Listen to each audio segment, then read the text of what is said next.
Good morning from Yang, Thailand. It's just after 5 o'clock in the morning. To be honest, I didn't even have to look at my watch to know that because there's a temple nearby. I haven't seen it, but I've heard it at 5 a.m. every morning that I've been here in Yang. They ring bells and do things like that every morning at 5. So it's my own personal little alarm clock, tells me what time it is. Oh, today is a road day. I'm leaving Yang this morning and I'm riding up Highway 105, heading towards the town of Mae Sariang, which is about 150 kilometers to the north. I don't know if I'll get all the way there today or not. We'll see just as the day develops.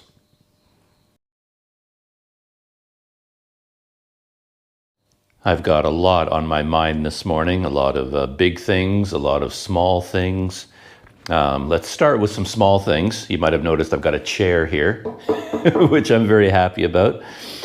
I was talking about these budget hotel rooms in a previous video, and it always strikes me as odd that they leave certain things out of all hotel rooms, like tables and chairs. I mean, it doesn't cost a lot of money to buy a cheap table and a cheap chair, and it adds so much value to the room. But when I moved into this room, it had no bedside table at all and no chair, nothing, no table of any kind. But since I stayed here a few nights, I spoke to them, the people that work here, and they have a little restaurant right up there with, I don't know, 100 chairs, just like this one, and nobody's using any of them. They're all just sort of stacked up on tables because there aren't that many people staying here. And I asked them if I could take one of those chairs and bring it down to the room. So now it's been very, very handy. I use it all the time as a chair, but it's also very handy as a bedside table for my coffee. Funny thing is that when I was talking to them about the chair, they seemed really concerned about it. They eventually agreed, but were quite reluctant, and they made sure that I was taking only one chair. You know, they agreed, but they looked at me and said, now just one, right? One chair. And I says, well, yeah, just one chair. It's not such a big deal, just one chair. And then they watched me as I walked over to the restaurant and picked up this chair and carried it down to my room. And you could sort of see them up there, the way they were thinking. They're just sort of like, I don't know about this. I don't know about this, taking chairs into the rooms. I don't feel good about this, but I've been very happy to have this chair. Small thing, but it makes a big difference in my life. Something else, never far away from my mind, is the world of GoPros and the GoPro Media Mod. I'm done with it. I am done with this thing. I really gave it a fair trial. I've been using it a lot for all of my day trips around Yang because I wanted to be very clear about whether I like it or not. And I've been using it and I just hate it. Stopping at the side of the road to open this thing, to pull out your GoPro, to dismantle the mounting system, to unscrew everything, take the whole thing apart just to put in a new battery, and then put your GoPro back in, close the door, reset the mounting system, put it in, screw it. It's just a giant pain. And I did that for a few days just to give it a fair trial, but that drives me crazy. And on my last trip out, I was just reviewing some of the video, and it was on quite a bumpy road, admittedly, which is a challenge for any camera. But I noticed that all of the video that I shot on the bumpy road, the audio is crackling and rattling because, for whatever reason, I don't know why. It could be where the microphone plugs in here. It could be the USB where it plugs into the GoPro and it's kind of jumping around. It could be the electronics inside. I have no idea, but all of that audio is completely ruined because there's this crackling, banging, popping sound as the GoPro has been bouncing. And I don't have that experience when I'm using the GoPro mic adapter, which I'm using right now. So I'm not about to throw this in the garbage. It may have a use yet, but it's definitely going in my GoPro bag, and I'm going to leave it there for today, definitely. I'm tired of using that thing.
Well, I'm about 40 kilometers along my journey today. Cold morning and a wet morning too. That's been a bit of a challenge. Everything is just dripping with moisture. It's more like swimming than breathing, or swimming than riding the scooter. GoPros are covered in water. I'm covered in water. When I stop at the side of the road, it actually sounds like it's raining, but it's actually just water dripping from the trees. So this is like a true rainforest. But I was just going down the main road here, and this giant truck, like an old dinosaur Mad Max vehicle, came up out of a side road. It was one of those stripped down trucks, like no doors, very little bodywork left on it, and a ton of people in the back, lots of goods. And then when I looked down the road went straight down to the river. So I turned down the road just to check it out, and it looks like this is one of those informal crossings between Thailand and Myanmar. There's a lot of activity down here with trucks going back and forth across the river. And yeah, I wanted to take a break, so I came down here to look around. My hands are like claws. It's so cold from riding this morning. I am woefully underdressed for this weather. But yeah, check this out. It's actually really nice to be here, because today is the day that I'm saying goodbye to the Mae River. So it's nice to come down to the Mae River. And yeah, I think my scooter could make it across here, but I'm not going to bother. I'm just going to leave it there for now. This is the road that goes up to 105. And yeah, I'm just going to walk out here for a little bit and see what's going on.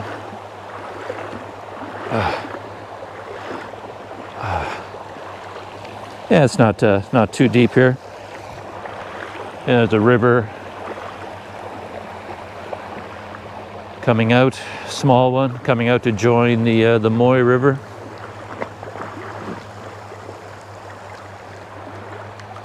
Yeah, it's a beautiful spot.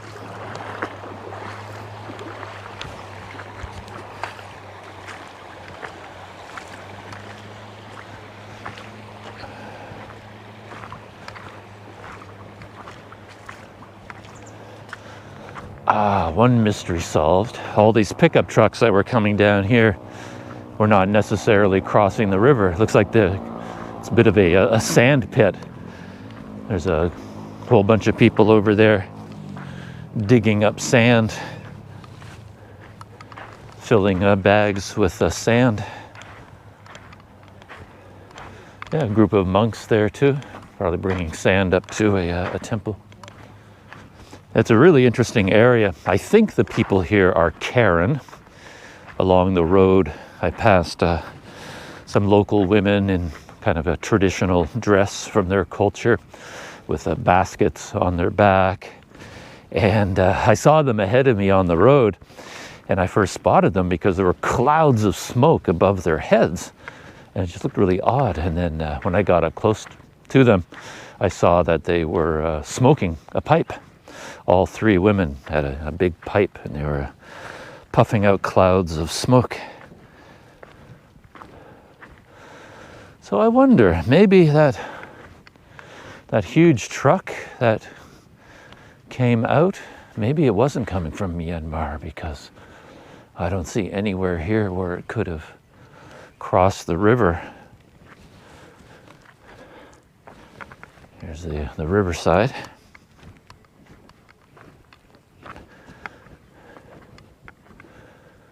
I just don't see any kind of a road over there where the truck could have come out the other side.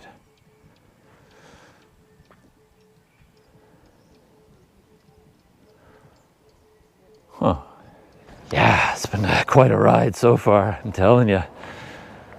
I've recently been catching up with Itchy Boots. Nora Lee just started her next season of her motorcycle journey, starting off in Ecuador. So I watched the first 4 or 5 videos where she's getting ready in the Netherlands, getting her motorcycle all set up and getting all of her clothing and equipment. And it just makes me smile because she is so well prepared in terms of, like her clothing. She's got full on, tough expedition gear designed for all rough and rugged conditions and weather situations. And it's pretty funny compared to me with my little orange dancer jacket. I think over my shoulder there, you can see all the people digging up sand, a family there, and then a group of monks. So as usual, I guess I misjudged everything going on here. I thought this was one of these informal crossings. Maybe it is, but it seems to be more of a sand and gravel pit.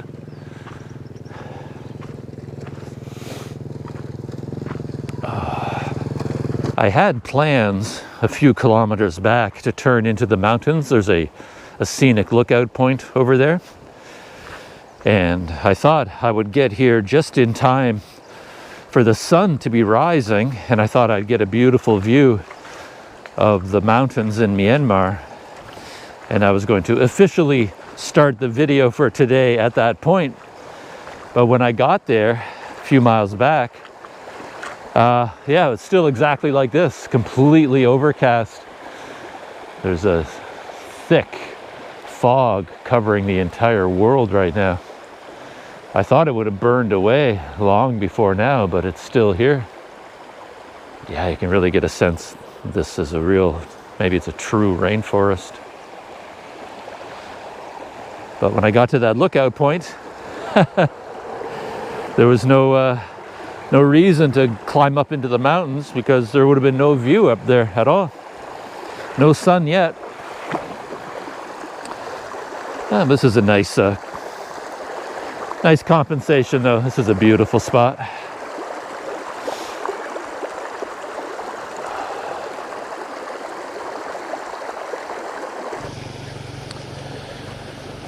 The one truck with all the monks getting sand already left. And here's another truck. I assume, I think from the bed of the truck it's full of sand.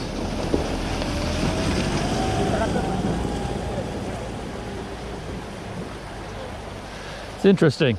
It's like a little family outing to go get some sand for home or wherever. Let's see if I can get this scooter out of here.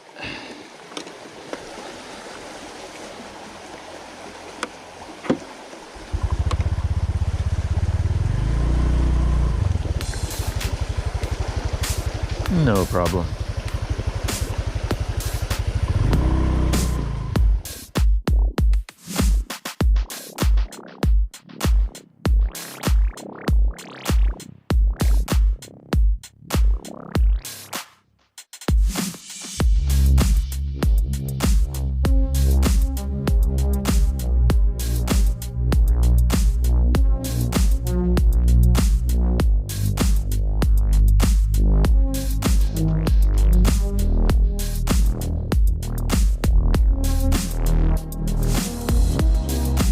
Checking in because I just arrived at a small town. This is the place where Highway 105 cuts away from the river, from the Mae River, and goes inland.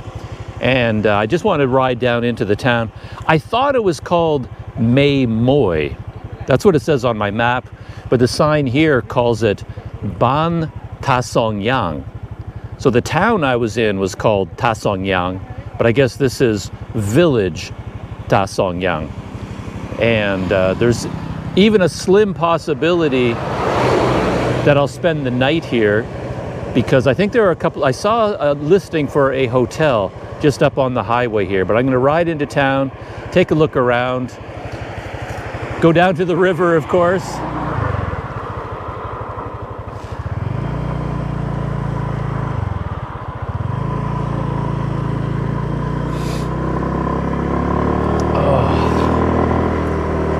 It's a beautiful ride. Oh, by the way, the sun came out. It was incredible. I was down by the river at what I thought was an informal crossing and turned out to be a gravel pit, sand and gravel pit. And while I was there, I was talking about how cold it was and still is, and how the sky was overcast and foggy and cloudy. As soon as I left that place, like within 2 or 3 minutes, boom. The sky cleared, blue sky, and gorgeous setting here, passing some really rugged, beautiful cliffs. This is where the village is located. It's down here in kind of a peninsula, and you can see that tall hill over there with a temple on top. Wonder if there's a road that goes up to there. Oh, there's a port here. Look at that. The Mae Tawar port. I think this promises to be a very interesting place.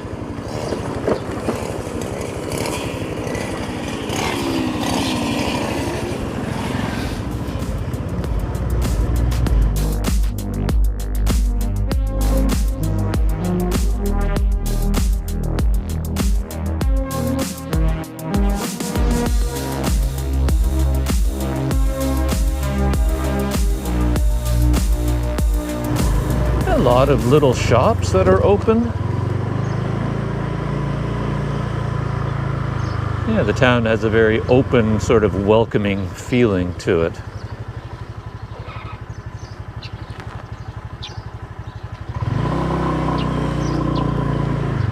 This building, everything is closed, but I wonder if this is the port down here.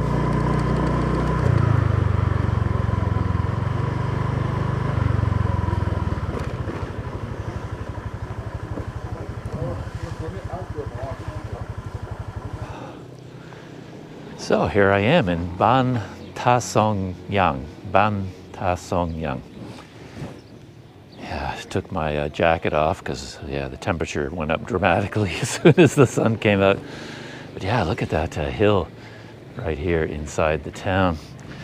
And I'm just going to take a walk down to the riverside, see what's going on down here. But yeah, look at that setting.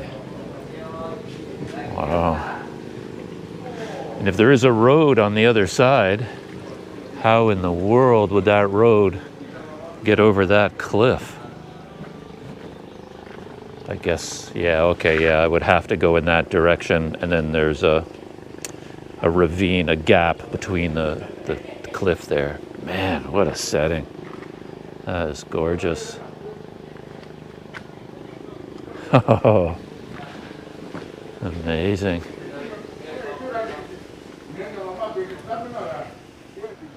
Gets better and better as I go down this incline. Look at that. This is, I hate to constantly make movie references. Probably shows a lack of imagination on my part, but it just makes me think of King Kong. Like this would be a perfect setting for a King Kong movie. Looks like one of King Kong's islands. But look at that. Who knew this was here? I've heard a lot of people talk about the road going up to Mae Sariang, but no one mentioned this spot. But it seems like this is worthy of being mentioned.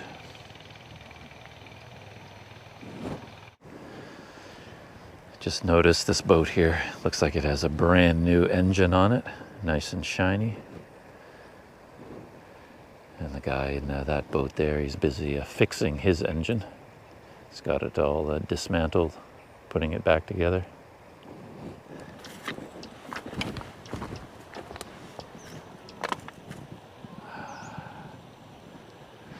Looks like they do some fishing here, I would think. Just this net or a trap on the boat there. Looks like they use it for trapping something.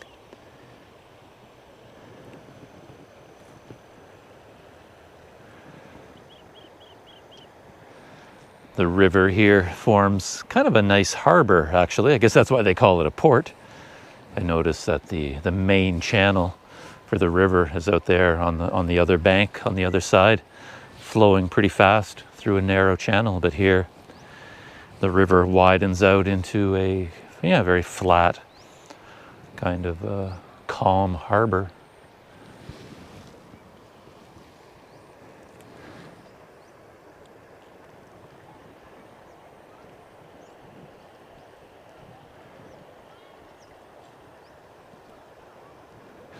It turns out that this isn't the port at all. The port is actually more in that direction. So I'm gonna go take a look at that first before I go anywhere else. Yeah, I just looked on Google Maps and there's a little, as you saw, a little informal harbor here, but the official port is over there.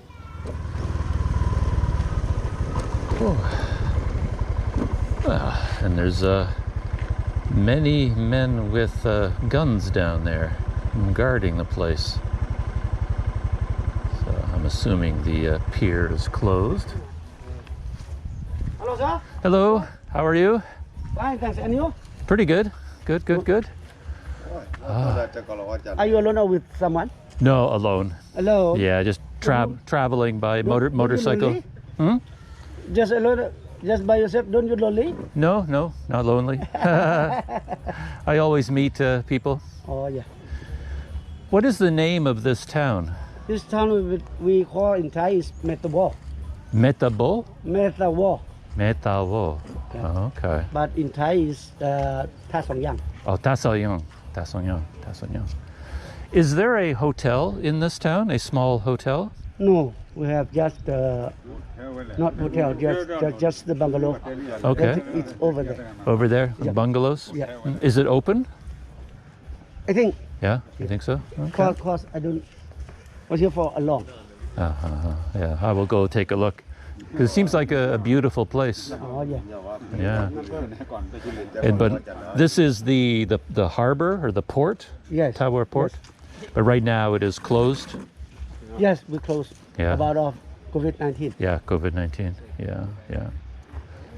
But before COVID-19, people could go to Yes, Myanmar yes, back yes, and forth. Many yes. boats Yes. go back and forth. Ah. Why are there so many soldiers here today? Oh, we have the meeting A meeting? about the peace of this border on our place. Oh, I see. Okay. Do you think it's okay for me to walk down to the river to take a picture of the river? I think it's better you get over there at the boat. You will see all Over there? yes, Okay. yes. So that man spoke a bit of English, and he told me that they're having some kind of a meeting here to discuss border issues. I don't know who is meeting who, but I'm assuming some people are coming from the Myanmar side and they're going to have a meeting, some officials. And because of that, that's why there's so many soldiers there today. And I asked if it would be okay just to walk down to the river there, and he said, well, maybe, but it's probably better that you don't, not right now. And he pointed me in this direction, where he said I can get a nice view. And he was right. Wow, what a setting, really something. To be a border between two countries really makes it seem even that much more dramatic.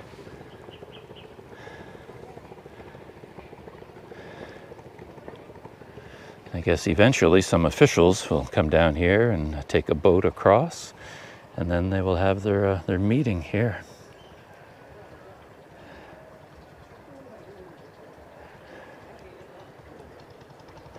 Some of those boats, they've really got, you can see on the back, powerful engines on them. I think they're actual car engines. And I don't know if they're removed from cars and they design and rebuild them and put them onto the boats, or whether they're built specifically for boats, I don't know. But they look like car engines to me. Fantail boats, something like that, I think they call them. One interesting thing, very common in a lot of places I've been, where I ask that man if there are any hotels in this town. And the word hotel, you have to be careful with that word because it has a different meaning depending on where you are. And most places, when local people hear the word hotel, they think of a big fancy place. So they will just say, no, there's no hotels here. But of course, when I ask about a hotel, I'm just asking, is there a place to stay? Anything, guest house, homestay, hostel, campground, bungalows, anything at all. That's what I mean by hotel. But when I asked him, is there a hotel here? He said right away, no hotel. But then he clarified that, well, there's no hotel, but there are bungalows, which is the place I'm thinking about. But he didn't know whether it was open or not. But I have been some places where I asked, is there a hotel? They tell me no. And then I'm leaving town because there's no place to stay. And then I suddenly see guest houses everywhere. But according to, that word in English, the way they understand it, those aren't hotels. Yeah. It's also interesting how quickly that question comes when you find someone who speaks English. And of course, they want to know the basic facts about you. Where are you from? And then the number two question, so, are you alone? Like, where's your family? Where's your wife? Where are your friends? You're here alone. And I'm saying, yeah, alone. He says, aren't you lonely? That always, that comes up in conversation very quickly, all the time. Okay, well, for now, I think it's bungalow time. Let's go try to track down the bungalow. All right, just trying to navigate my way out of this small town.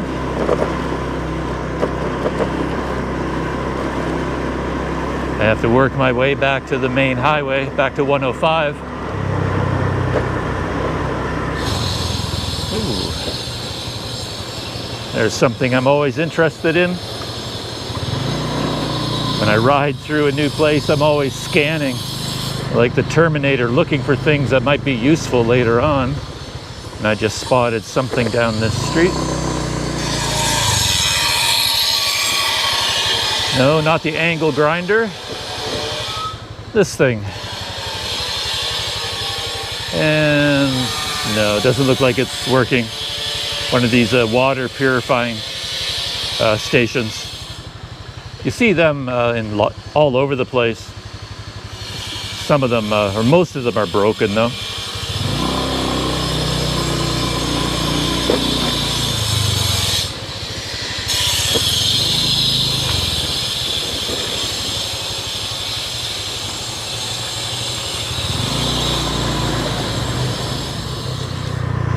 And I think this is the road on my left that takes me to the bungalows.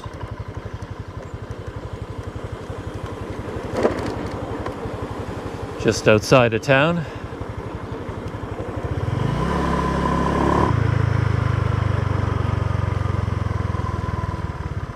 And I think this might be the entrance to the place.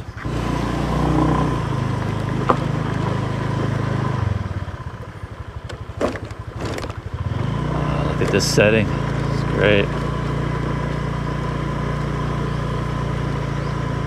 I think the bungalows are up on the hill to my right.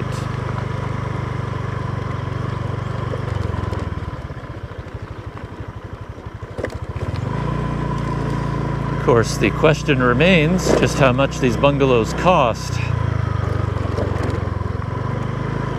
But I think even if they're expensive, I'll spend at least one night here. Can't really pass this place up. Can't really pass it by.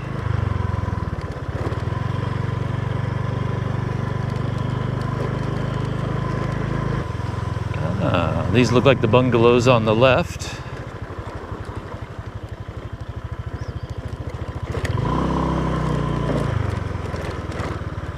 I wonder if there's some kind of an office or a home for the people that run this place. There they are there.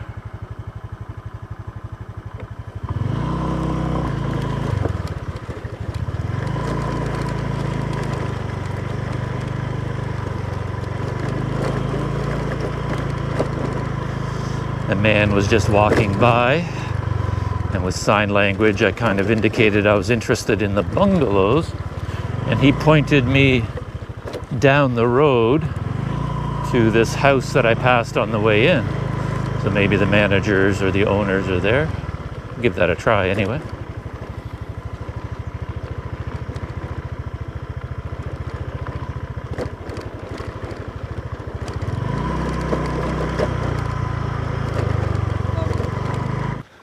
Sawadee krab.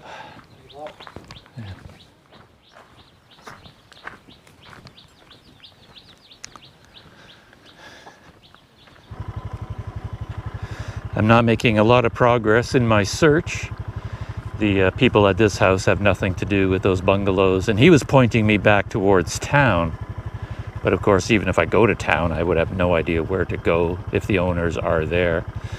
So I'm going to go up the hill to that house above the bungalows. That seems like an obvious place to go.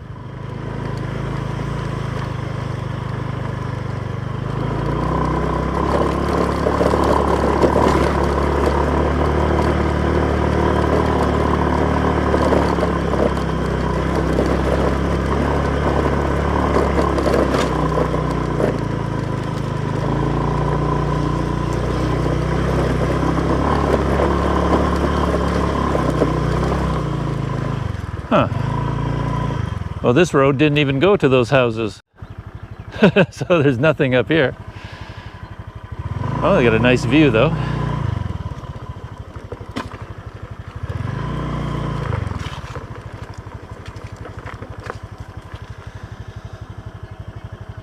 Beautiful spot.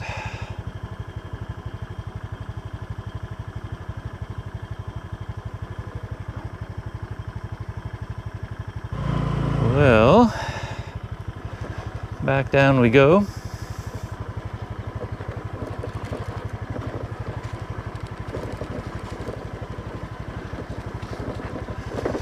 And there are some more buildings over there, but I have no reason to believe that they're connected with the bungalows, but I don't even know how to get over there.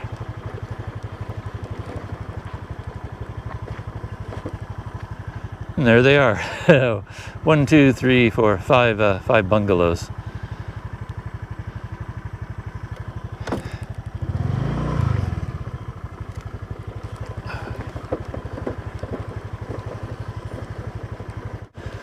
Well, to be honest, I'm starting to think I might be better off just hitting the road. I mean, I went down to the river. I saw one beautiful spot. I saw another, the beautiful harbor. Had a couple of interesting experiences, you know, rode through the town. And if it's this much trouble to find someone to stay in one of those bungalows, it's going to take probably another hour or more to track anyone down. And then, of course, I'll just be sitting out here in the middle of nowhere anyway. I won't be inside the town where I want to be. Let's see.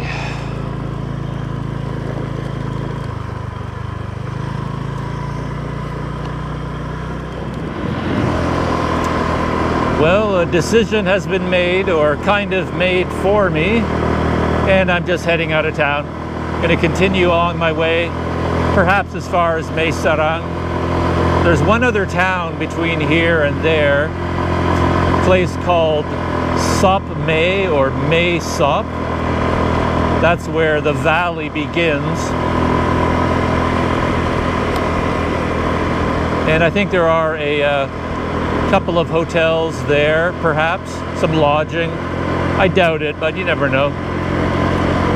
But no matter what, I'm back on the road.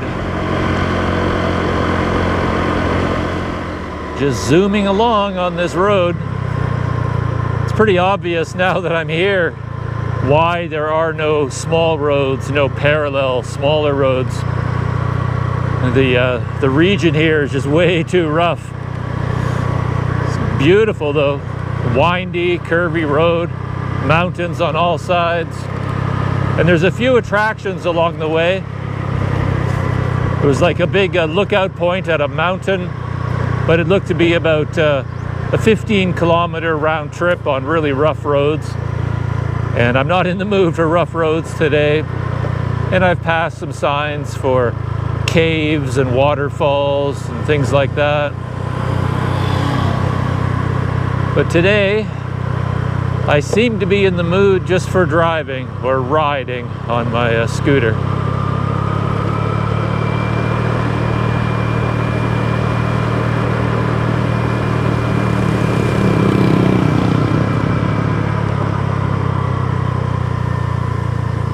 I just stopped at the side of 105, scenic lookout point right on the road. Which is how I like it today. I'm not in the mood to ride 20 kilometers over rough roads up to a scenic lookout, especially when you have places like this right at the side of the road. It's just gorgeous. You can see the folds in the hills filled with cloud and fog and mist still. Now that I'm back on the road and heading fast towards Mae Sariang, I kind of wish I had stayed in that village for a couple of nights, but oh well. To be honest, I was really in the mood to get some kilometers under the wheels of the scooter and get further north. Plus, I've been living without the internet for quite a few days and nights, and I'm pretty sure the bungalows there there would be no internet, and I'm kind of looking forward to being at a more established hotel in Mae Sariang and having access to high-speed Wi-Fi. That's the hope anyway. Well, there's no doubt about it. I'm in the big city. I'm in Mae Sariang, and it really feels like a big city to me. Very busy place, a lot of businesses, lots of restaurants everywhere. Feeling like a little bit of a shock actually to be here. It even has a kind of a downtown core, traffic lights. As I said, I feel like I'm in the big city. Okay, what's going on here?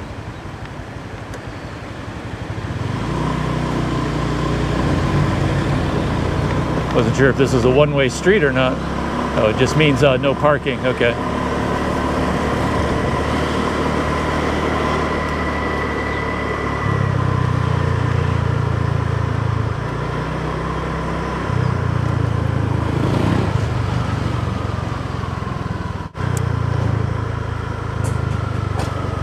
Oh, there's the Riverside Resort.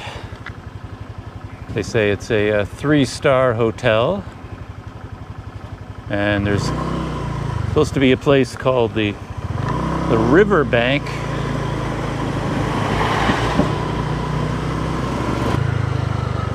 Above the Sea Boutique Hotel.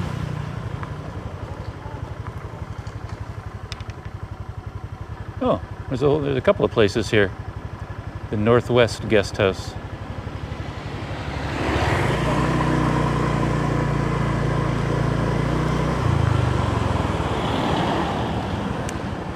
And the Riverview Guest House. Well, the Northwest looks to be closed.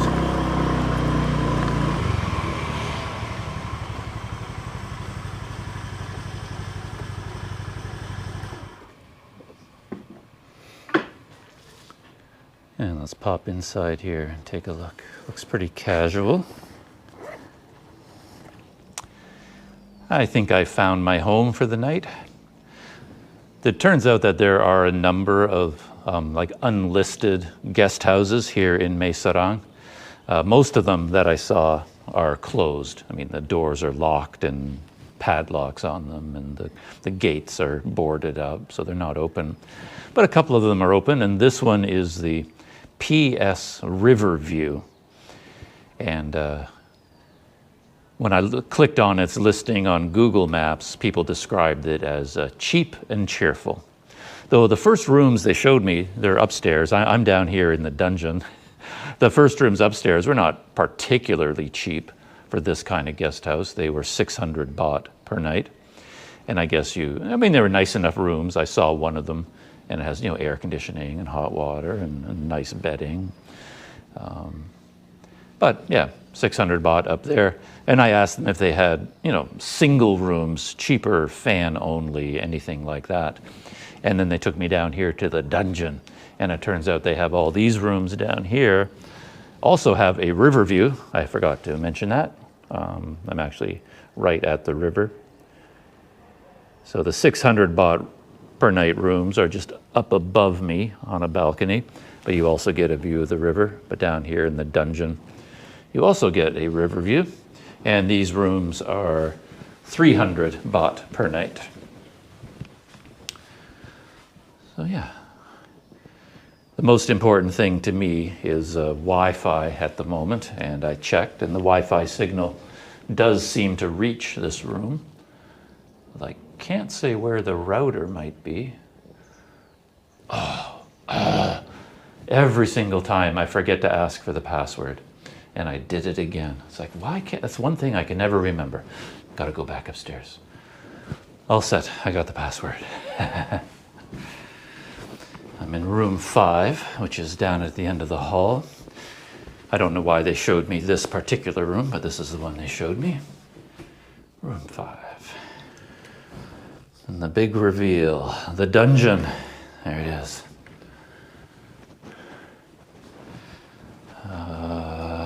Outdoor.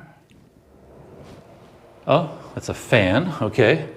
That's an outdoor fan for ventilation. And I need lights.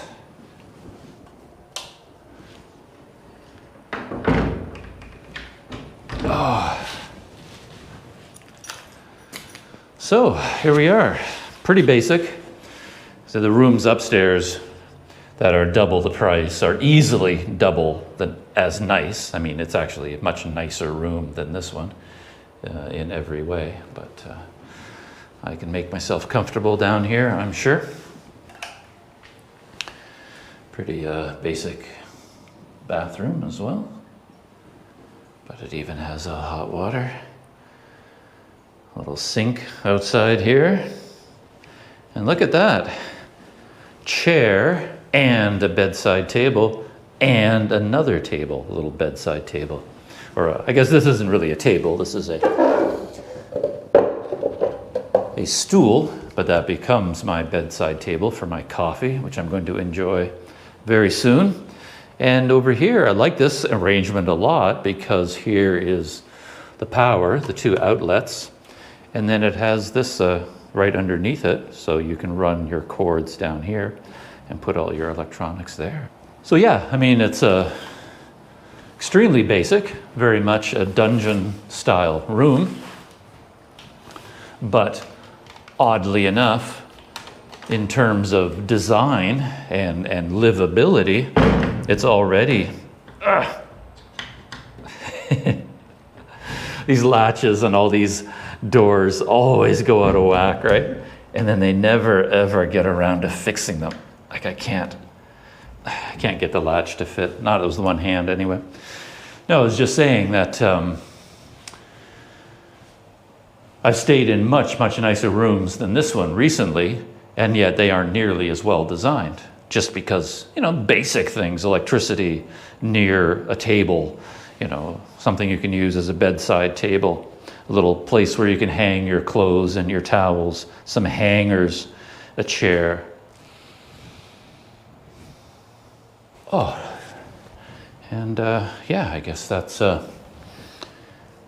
it for today's small adventures. How far did I ride, actually? I've been tracking my journey on Relive, and I can see how far I rode today.